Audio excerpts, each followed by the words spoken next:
Whether you've just switched over to the new Canva or Canva Glow Up as they're calling it, or if you've been using it for a while but you feel a little bit lost, don't worry, I've got you covered. I'm Sarah Nguyen, and in this video, I'm going to help you navigate the new look Canva editor and show you where everything is and how you can use it so you can get back to designing in Canva. If you haven't already grabbed your 30-day free trial of Canva Pro, make sure you check out the link in my description so you can get access to all of the paid premium features of Canva for free. Check out the timestamps if you need to jump to a specific section, and let's dive in. So what's changed within Canva? Let's start with the homepage. So the search bar has moved and is now at the very top of the Canva homepage. And from here, once you select it, you can search for templates within Canva and your own designs that you've got saved in Canva as well. The other way you can access designs is by selecting the Create a Design button here.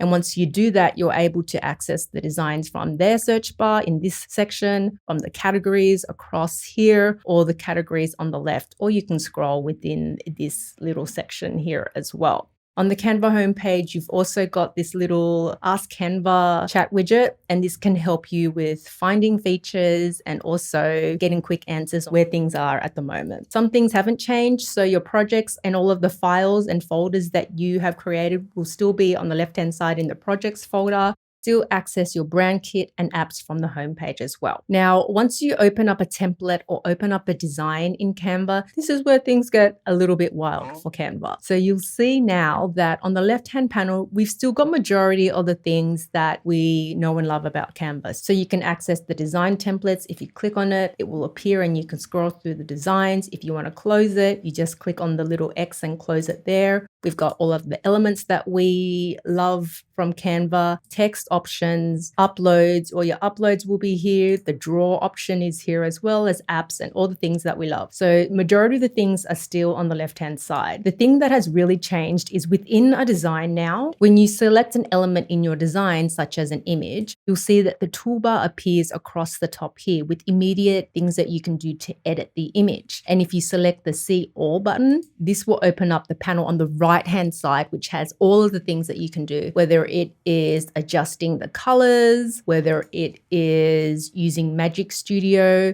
and using background remove or magic edit, whether it is adding a filter, whether it is using one of the effects that we know and love from Canva. So all of the things now appear on the right-hand side that you can do to the actual element. So you just scroll through and choose whichever thing that you want to apply to the image. Now you'll see when I select a text element that the toolbar has changed. So it's still on the top, but it has things specific for text only. And then when I select See All once again, I can see all the text-specific editing things that I can do, whether that is bolding it, text styles, adding a list, increasing the spacing, using magic write, animating it, all of those things. That's where it's kind of sitting now. Now, in the top right-hand side where you see this speech bubble, this is where all of the comments can be created and managed. So if you're sharing your design with other people and getting comments from them, if you select the comment bubble, you can add a comment and they'll be able to see it. Otherwise, you can see comments from other people that have been added to the design, and you can either go ahead and delete them or you can mark them as resolved and they will disappear from the design. If your design is a video file, you'll see that the play button appears here. If it isn't a video file, then it just won't appear. But this allows you to preview the design with the music, the animation all in play. And last but not least is the share button. So this allows you to share and download the design. So once I've selected the share button,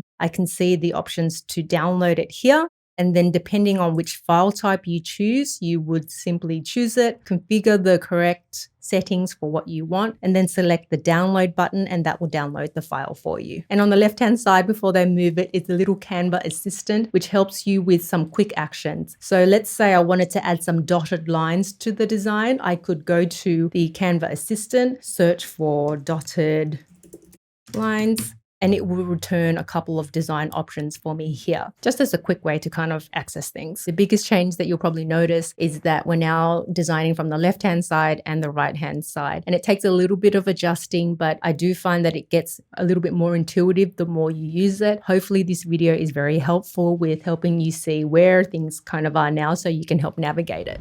And there you have it, a whirlwind tour of the new Canva editor. I hope this video was helpful for you, and if it was, please hit the like button for me and subscribe for more videos like this one. If I can be of service to you by providing additional support to you along your YouTube or business journey, I put a pinned comment with how I can help you now. Check out the link on the pinned comment and I'll see you in the next video. Bye for now.